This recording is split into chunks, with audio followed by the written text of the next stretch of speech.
January 29 nga pala ngayon kaya meron kaming celebration. 19 years anniversary kasi namin ni Kititoy. Naisip nga namin mag-celebrate sa dagat. Dahil nga sa sobrang excited namin, kahapon pa lang nag-asikaso na kami ng aming mga dadalhin. Kaya pagising ko pa lang, nagayak na ako ng aming mga pagkaing babaunin. Ayun nga lang po naman ang aming mga pagkaing baon. Tapos na ang aking paghahanda at nagising na rin si Kititoy. Pagkakapihin ko na nga para magising ng tuluyan. At maya-maya nga ay all goods na kami. At yan, madaling araw pa lang at ready na nga kami. At bago nga kami tuluyang umalis, siniguro naming lock ang aming bahay. Bumalik pa nga si Kititoy para i-double check kung nabababa namin lahat ng switch. At ayan na nga po, nasa biyahe na kami. Medyo malayo-layo din yung aming pupuntahan. Ay, hindi pala. Medyo isang oras lang naman. Hindi ko alam kung malayo ba yung malapit. Basta isang oras ang biyahe, sabi ni Google. At ayan na nga po, nakarating na po kami. At sa dami-dami nga po ng aming na-search ay ito ang napili naming puntahan. Ito nga po ay located sa loob ng Puerto Azul. At bago ka po pala makapasok, kailangan mag-iwan ng valid ID doon sa main entrance gate. At yan na nga po ang pangalan ng resort, Kay Subic.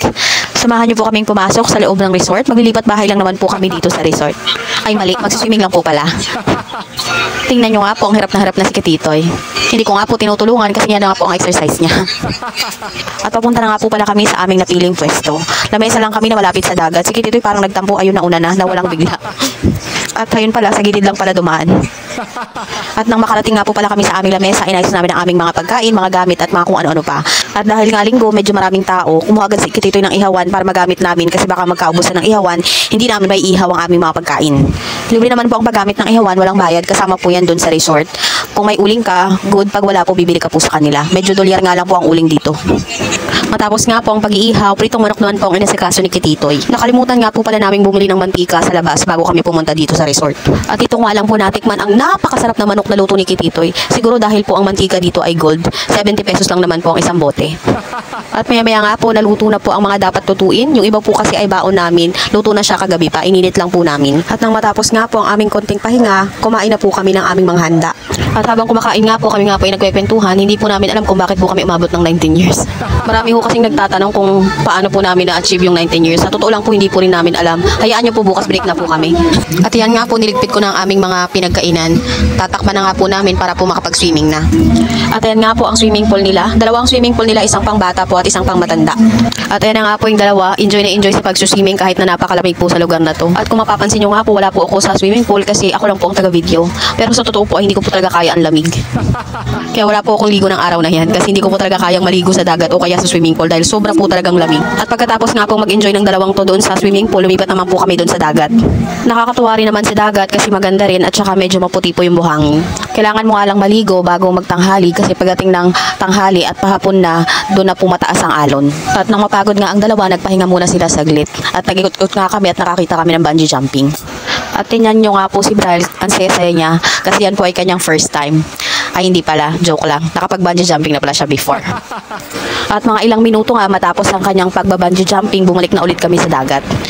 At yan na nga po ang bago nilang trip. Gagawa daw si Brian ng sandcastle.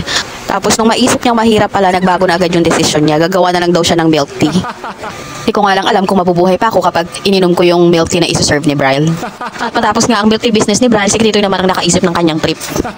Kuhukay daw siya ng malalim tapos ibabaon niya si Brian. Tingnan nyo nga naman ang hinukay, abay napakalalim talaga. Dahil nga hirap na si Kititoy ay nag-adjust na rin si Brian. Ihiga na lang siya tapos tatakpan siya ni Kititoy ng mga lupa. At ayan na nga, tuwang-tuwa dahil tinatakpan na nga siya ng mga lupa. At yan, malapit na nga matakpan ang buong katawan ni Brian. Tawang-tawa nga ako kay Kititoy kasi sobrang pawis na pawis siya sa mga ginagawa sa buhay niya. At ayan na nga, tuloy nang natabunan si Brian. At nang niloko nga namin, iiwanan namin siya, tumayo din agad, walang silbi yung tabon niya.